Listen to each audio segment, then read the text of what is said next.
دیکھیے دنیا بھر میں جہاں پر انسان پایا جاتا ہے اپنے ارادے اختیار کا سوء استعمال کرتا ہے، اس سے جرائم وجود میں آتے ہیں۔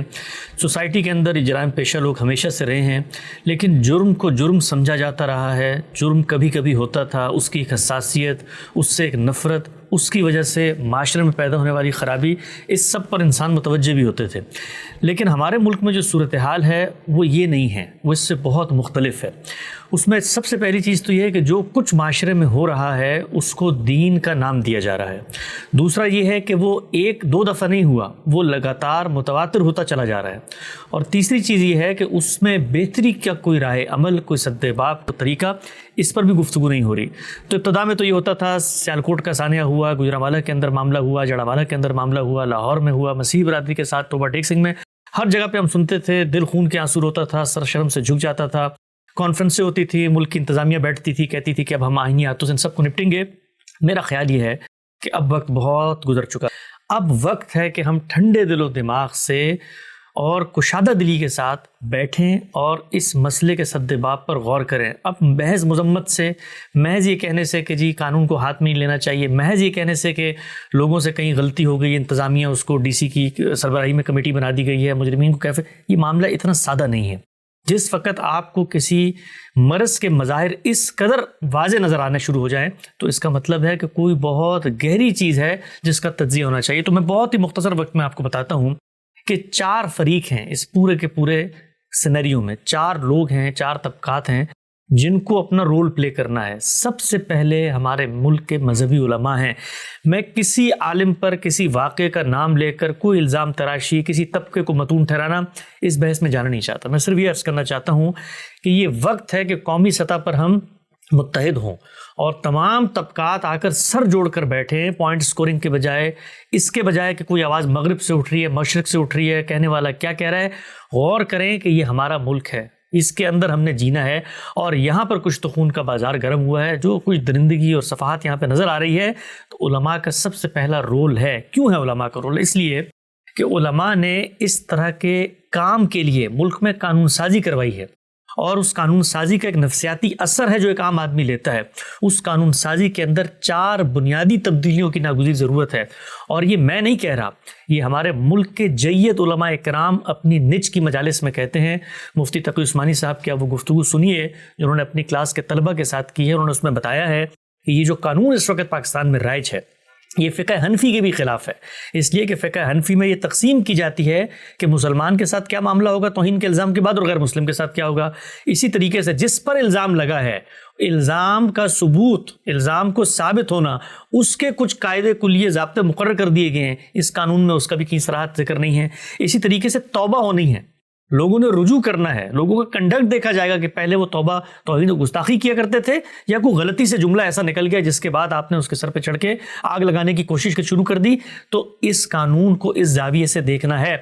جس طریقے سے یہ قانون ہمارے ملک میں سامنے آیا، یہ اب تاریخ کے مسلمہ حقائق ہیں۔ اسماعیل قریشی ایڈوکیٹ نے عدالت میں جو کچھ غلط بیانی کی ہے اس کو اب علماء بھی تسلیم کرتے ہیں کہ ہمارا علم، فقہ حنفی، قرآن و سنت وہ کچھ بات نہیں کہتا جو اس وقت تعزیرات پاکستان کے اندر موجود ایک قانون میں لکھ دی گئی ہے۔ چنانچہ جب قانون پر بات کی جاتی ہے تو نعوذ باللہ نہ یہ اللہ کے شریعت کی تبدیلی کی بات ہے، نہ یہ پیغمبر کے ارشادات کو ترک کرنے کی بات ہے، یہ انسانوں کے بنائے ہوئے قانون جس کو خود علماء اب تسلیم کرنے کی جگہ پر آ گئے ہیں کہ اس میں تبدیلی۔ دیکھیے جس وقت آپ قانون میں تبدیلی نہیں کرتے تو قانون ایک نفسیاتی تاثر دیتا ہے۔ وہ تاثر کیا ہے کہ جس شخص پر الزام لگا ہے اس کا خون ہدر ہو چکا ہے، اب وہ قانون کی گرفت میں آ کے تو جانا ہی جانا ہے، اس سے پہلے اگر میں اقدام کر دوں تو ہو سکتا ہے اللہ کے مجھے فتویٰ مل جائے۔ تو یہ نفسیاتی اثر ہے، اس کو ختم ہونا چاہیے ہے۔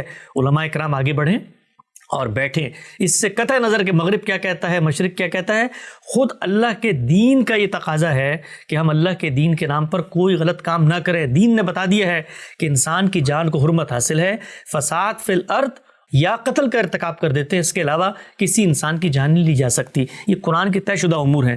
تو علماء اکرام کو آگے بڑھنا چاہیے، اس موقع پر آگے آئیں، کوئی کمیٹی بنائیں، کوئی اسلامی نظریاتی کونسل کے تحت کچھ بنے، کوئی حکومت کچھ کردار ادا کرے، کوئی فوج کو کردار ادا کرے، ان کو بٹھا کر کہے کہ بھائی یہ جو کچھ آپ نے کر دیا ہے اس کے بعد یہ ہونا ہی ہونا ہے۔ یہ جب آپ قانون میں یہ طے کر دیں گے کہ لفظ منہ سے نکلا، آپ یہ دیکھیے دنیا کا مسلمات قانون میں یہ چیز ہے کہ مجھ سے منسوب کوئی بات ہے تو میں بتاؤں گا، میں بتاؤں گا بھی میں نے توہین کی ہے, میرا یہ ارادہ تھا, میری یہ نیت تھی, میں کچھ سوال کر رہا تھا, میں کوئی اعتراض کر رہا تھا. اور یہ بھی بہت ضروری ہے, میں دنیا بھر میں جاتا ہوں, مسلمانوں سے ملاقات ہوتی ہے, انڈونیشیا دیکھیں, ملیشیا دیکھیں, بڑے بڑے ممالک ہیں عرب, پورے مسلمانوں, کہیں یہ واقعہ نہیں ہوتا کہ وہاں پر انسان نہیں پائے جاتے, کہ وہاں پر مسلمان نہیں پائے جاتے. یہ ہم ہی نے صرف اسلام قبول کیا ہے کہ لوگوں کے کفر و ایمان کا فیصلہ کرتے ہیں. کہیں ردی کی ٹوکری میں کوئی 4 حرف پھٹے ہوئے مل جاتے ہیں تو لوگوں پہ الزام لگا لیتے ہیں. آپ یہ دیکھیے اس وقت بھی یہ مسلمانوں کے لیے اتنی شرمندگی کی بات ہے عالمی سطح پہ کہ 100 لوگ ان الزامات کی پاداش میں جیل کی کال کوٹریوں میں پڑے ہوئے ہیں, اور وہ جھولیاں اٹھا اٹھا کر اس امت کے مذہبی طبقات کے لیے بد دعائیں کر رہے ہیں کہ ہم لوگوں کے اوپر محض ایک الزام لگا دیا, نہ ہم سے ہمارا بیان لیا, نہ اس کی تصدیق کی گئی, نہ تزکیۃ الشہود, کچھ بھی نہیں ہوا, اور ہمیں اٹھا کے پھینک دیا گیا. تو علماء کرام سے دستبستہ اس وقت پاکستانی معاشرہ جس آگ کی لپیٹ میں, اور میں یہ بھی یہاں پر عرض کر دوں کہ یہ توہین کے جو الزامات ہیں یہ خود مذہبی طبقات میں آپس میں لگے ہیں. اس وقت بھی آپ ہیومن رائٹس کمیشن کی رپورٹ اٹھائیں, جو توہین مذہب کے الزام میں جیل میں قید لوگ ہیں ان میں مذہبی طبقات کے لوگ ہیں. آپ نے میری مسجد پہ پوسٹر لگایا, میں نے اس کو اتار دیا, آپ نے مجھ پر جی مذہبی مقدسات کی توہین کا پرچہ کرا دیا, تو یہ آگ ہمارے گھر کو آئے گی اگر ہم نے اس آگ کے شعلوں کو روکنے کے لیے اپنا کردار ادا نہیں کیا. میں اگر سوختہ سامہ ہوں تو یہ روز زیاں خود دکھایا ہے میرے گھر کے چراغاں نے مجھے.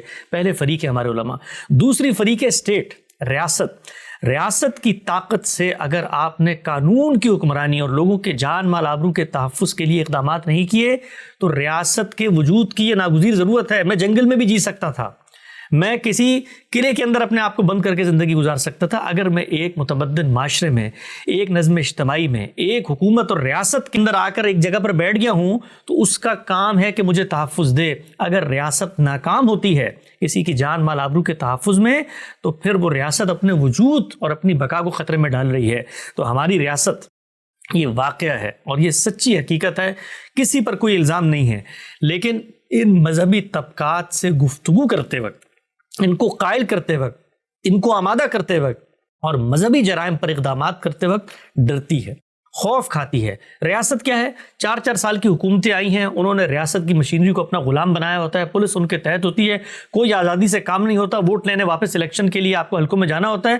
آپ مذہبی علماء سے بگاڑنا نہیں چاہتے, اس قانون پہ بات نہیں کرنا چاہتے, اس طرح کے واقعات کو دباتے ہیں اور آگے بڑھ جاتے ہیں. بھائی یہ ہماری ریاست تھی نا, جس وقت اس نے اپنے لیے خطرہ محسوس کیا تو رد فساد کیا, ضرب اسب کیا. وہی لوگ جن کو ہم ماتھے کا جھومر بنا کے اپنے ایوانوں میں بٹھاتے تھے کہ تو ریاست کی جنگ لڑ رہے ہیں, جب ہمیں اندازہ ہو گیا کہ فسادی ہیں تو پھر ہم نے گاجر مولی کی طرح ان کو کاٹا نا, ان کے تار و پود بکھیر دیے.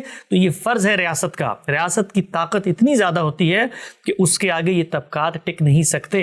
ایک واقعہ تھا, اگر اس کے بعد اس سطح کا عبرتناک نتیجہ دنیا کو دکھایا جاتا کہ دوبارہ کسی نے پتھر ہاتھ میں اٹھایا, دوبارہ کسی نے کسی پہ الزام لگایا تو اس کو عبرتناک طریقے سے قتل کر دیا جائے گا. یہ فساد فی الارض ہے, اور فساد فی الارض کی سزا دین نے مقرر کر دی ہے. تو دوسری ذمہ داری ریاست کی ہے. ہماری ریاست انتہائی معذرت کے ساتھ وقتی مفادات کی خاطر, وقتی مفادات, حکومتوں کو گرانے چڑھانے کی خاطر اس طرح کے الزامات کا سہارا لیتی ہے. اور وہ طبقات, ان کو اندازہ نہیں ہوتا کہ آج ہم ایک چھوٹا سا مقصد اس سے حاصل کر رہے ہیں, کل یہ فریب بن کے ہمارے سروں پر, ہماری سوسائٹی پر سوار ہو جائے گا.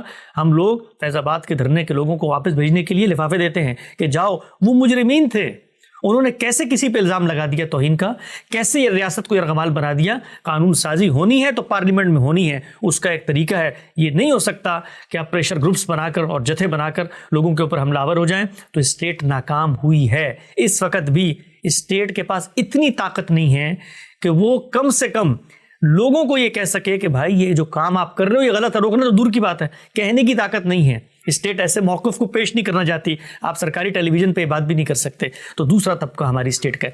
تیسری ہماری عدلیہ ہے. عدلیہ کا کام انصاف دینا ہے. وہ خوف کے نہاب کے اندر نہیں جی سکتی. اس کا کام ہے کہ اگر وہ انصاف نہیں دے سکتی تو اپنی مسند سے نیچے اتر آئے. روز قیامت بھی وہ اللہ کو جواب دہ ہوگی اور اس دنیا کے اندر بھی وہ قوم کو جواب دہ ہے. ہمارے ہاں کیسے جب عدالتوں میں جاتے ہیں ہمارے جج ڈرتے ہیں. یہ واقعہ ہے. میں پوچھنا چاہتا ہوں کہ ہمارے ملک کے اندر ممتاز قادری تھے جنہوں نے یہ جرم کا ارتکاب کیا, جن کو سزائے موت دی عدالت نے. وہ جج کہاں ہیں جنہوں نے سزائے موت دی؟ یہ جتنے واقعات ہیں, جج کیس لیتے ہوئے ڈرتے ہیں, وکیل کیس لیتے ہوئے ڈرتے ہیں. وکیل کیس لے دیتے ہیں تو وکلاء کو عدالتوں کی راہداریوں میں مار دیا جاتا ہے. انصاف نہیں ہوتا, ملزم کو پولیس والے مار دیتے ہیں. عدلیہ کی ذمہ داری ہے ان کیسوں کو 2 ہفتوں میں نمٹائیں. یہ جو بیچارے الزام کی پاداش میں بیٹھے ہوئے ہیں جیلوں کے اندر, 2 ہفتے ہونا چاہیے, 2 منٹ کا کام ہے. آپ بندے کو بلائیں گے, اس سے پوچھیں گے تم پر یہ الزام ہے, کیا تم اس الزام کو قبول کرتے ہو؟ وہ کہتا نہیں قبول کرتا. آپ کے پاس شواہد ہیں, آپ پیش کریں. وہ انکار کرتا ہے, فورینزک ہوگا, وہ اس جگہ پر آتا ہے جی غلطی ہو گئی, توبہ کرتا ہوں, رجوع کرتا ہوں, معاملہ ختم ہوگا. قانون کی سطح پہ عدالت سے باعزت بری ہونے چاہیے وہ لوگ جن پر الزام لگے ہیں. وہ کال کوٹریوں میں پڑے ہوئے ہیں, اس سے بہتر ہے ان کو مار دیں, ان کو سزائے موت دے دیں, بجائے 15 سال اپنی فیملی اور اپنے بچوں سے دور سسک کے زندگی کو وہاں گزار رہے ہیں. تو عدلیہ بھی ناکام ہوئی ہے. اور آخری طبقہ میں بتا دیتا ہوں, وہ ہماری سوسائٹی ہے, وہ ہمارا معاشرہ ہے. ہم لوگ ہیں عوام جو ان لوگوں کو سپورٹ کرتے ہیں, ان علماء کی مجالس میں بیٹھتے ہیں. ہم اپنے بچوں کو ایک جنگل کی زندگی دینے جا رہے ہیں. آج ہمیں فیصلہ کرنا ہے کہ اگر ہم نے اس ملک میں امن و امان کو برقرار رکھنا ہے, اپنی نسلوں کو ایک آزادانہ ماحول دینا جس میں وہ کام کریں, تو ایسے شدت پسند بیانیوں کو عوام کی سطح پر نظر انداز ہونا چاہیے. جی ہاں, عدلیہ اصل میں وہ کام نہیں کر رہی جو یہ اس سے کروانا چاہتے ہیں. یہ کیا کام کروانا چاہتے ہیں؟ وہ یہ ہے کہ علماء کو یہ اتھارٹی حاصل ہو کہ وہ لوگوں کے کفر ایمان کا فیصلہ کریں, وہ لوگوں کے کفر شرک ارتداد کے فتوے جاری کریں, وہ یہ بتائیں کہ فلاں گستاخ ہو چکا ہے لہٰذا اس کو سزائے موت دے دو. اب عدلیہ اگر اس میں لے تو لال سے کام لیتی ہے. آپ جائیں کبھی عدالتوں میں جائیں, وہ کلا کے ساتھ بیٹھیں تو آپ کو معلوم ہوگا کہ جس وقت کیس کو لٹکانا ہو اور پتہ ہو کہ اس کے یہ ظاہر سامنے آ جائیں گے تو آپ طول دیتے ہیں. آپ کو پتہ ہے کہ یہ سزا نہیں ہونی چاہیے, لیکن اگر انکار کرتے ہیں تو خود مارے جاتے ہیں, اور لکھ دیتے ہیں تو قانون کی خلاف ورزی ہوتی ہے. تو اب علماء کہتے ہیں عدلیہ فی الفور جن پر الزام لگے اس اصول پر تو ذرا اٹھائیے علماء کی کتابیں. یعنی ہمارے دیوبندی طبقات کے اوپر بریلوی علماء نے کتابیں لکھ کے تکفیر کی ہوئی ہے کہ یہ گستاخ رسول ہے, نعوذ باللہ, یہ مذہب کی توہین کرتے ہیں, احانت کرتے ہیں. تو اس معاملے میں کہاں لے جانا چاہتے ہیں معاشرے کو آپ؟ یعنی علماء یہ کہتے ہیں عدالتیں فیصلہ نہیں کرتی. بھائی عدالتوں کو قانون کے تحت فیصلہ کرنا ہوتا ہے. اس قانون میں آپ نے توبہ کی گنجائش کو برقرار نہیں رکھا تو عدالت کیا فیصلہ کرے گی؟ اسلام ہو, عالمگیر اخلاقیات ہو, مسلمہ عقلی حقائق ہوں, سب ایک ہی بات کہتے ہیں. وہ بات یہ ہے کہ جس جرم کو میں کسی سے منسوب کر رہا ہوں یہ اخلاقی ناگزیر تقاضا ہے کہ وہ جرم ثابت ہونا چاہیے. اور ثبوت جرم میں سب سے پہلی چیز کیا ہے؟ جس بندے سے منسوب وہ بات ہو رہی ہے اس کا بیان سامنے آنا چاہیے. بھئی وہ کیا کہتا ہے؟ وہ کہتا ہے کہ میں نے گستاخی کی. وہ کہتا ہے میں نے نہیں کی, مجھ پر یہ الزام لگا دیا گیا. اچھا وہ یہ کہتا ہے کہ میری نیت یہ نہیں تھی, میرے الفاظ غلط ہو گئے. وہ یہ کہتا ہے کہ بھائی میں نے سوال اٹھایا ہے آپ کے اس مذہبی مقدمے پر جو آپ نے میرے سامنے پیغمبر کی پیش کی ہے, میں اس پر اعتراض کر رہا ہوں, میری عقل اس کو تسلیم نہیں کرتی. تو ان سب میں توہین کا کیا سوال ہے؟ توہین اگر کوئی مسلمان کرتا ہے, آپ ذرا سوچئے, میں مسلمان ہوں, آپ مسلمان ہیں, ہم اللہ کے پیغمبر کو مانتے ہیں, ہم مانتے ہیں وہ رحمت اللہ عالمین, ہم مانتے ہیں وہ خاتم النبیین ہے. کوئی مسلمان ذرا تصور کریں, یہ جانتے بوجھتے مانتے ہوئے یہ کہہ سکتا ہے کہ میں نعوذ باللہ پیغمبر کی توہین کر رہا ہوں؟ آپ سوچیے ذرا. ذہنی مریض ہوتے ہیں, نفسیاتی مریض ہوتے ہیں. میں خود اپنی زندگی میں ایسے لوگوں سے ملا ہوں جو آل فال دعوے کر رہے ہوتے ہیں, گھروں میں بیٹھے ہوتے ہیں, معلوم ہوتا ہے جی یہ تو شیزوفرینیا ہے, لیکن قانون میں چونکہ گنجائش ہی نہیں ہے. آپ نے قانون ایسا بنا دیا کہ جس میں یہ سوال ہی نہیں ہو سکتا کہ بندے کا کنڈکٹ کیا تھا, اس کی نفسیاتی کیفیت کیا ہے. تو ہم لوگ اس وقت یہ واقعہ ہے کہ ایک بے حس قوم کی طرح آگے بڑھ رہے ہیں. اس طرح کی چیزوں کو ہم نے قانون کا حصہ بنایا ہوا ہے جو ہماری اسلامی تراث, فقہ اسلامی کی تاریخ, مسلمہ جو دین کے اصول ہیں ان سب کے خلاف ہے. اور اس میں کوئی توبہ, آپ کو پتہ ہے ہمارے فقہا یہاں تک کہتے ہیں کہ کسی سے یہ اقدام ہو گیا, یعنی اس نے بھی تسلیم کر لیا, جرم بھی ثابت ہو گیا, تب بھی توبہ کی کتنی گنجائش دی جائے گی؟ بعض فقہا کہتے ہیں پوری عمر توبہ کی گنجائش دی جائے گی, اللہ تعالیٰ فیصلہ کرے گا. یہ علماء کی ذمہ داری نہیں ہے. میں آخر میں عرض کرنا چاہتا ہوں کہ علماء کرام کو 1000 سال سے زیادہ قضات کا منصب ملا رہا, جوڈیشری ان کے ہاتھ میں تھی, وہ ہوتے تھے چیف جسٹس. وہ منصب ہاتھ سے جا چکا ہے, لیکن خوئے بادشاہی نہیں جاتی. یعنی اس منصب کی طلب اور اس منصب کے اندر جو بیہیویئر تھا آج بھی قائم ہے. ورڈکٹ دینا, فیصلہ دینا, کفر و ایمان, لوگوں کے اوپر توہین کے الزامات, اس کو مار دو, اس کو پکڑ لو, یہ آپ کا کام نہیں ہے, یہ عدالتوں کا کام ہے. اور عدالتیں قانون کے مطابق چلتی ہیں. پھر انہوں نے کیا کیا؟ قانون پر اثر انداز ہوئے اور قانون سازی ایسی کروا دی کہ جس کے ذریعے سے آزادانہ عدالتیں فیصلہ نہیں کر سکتی. یہ بات آج سے 10 سال پہلے بھی ہم کرتے تھے.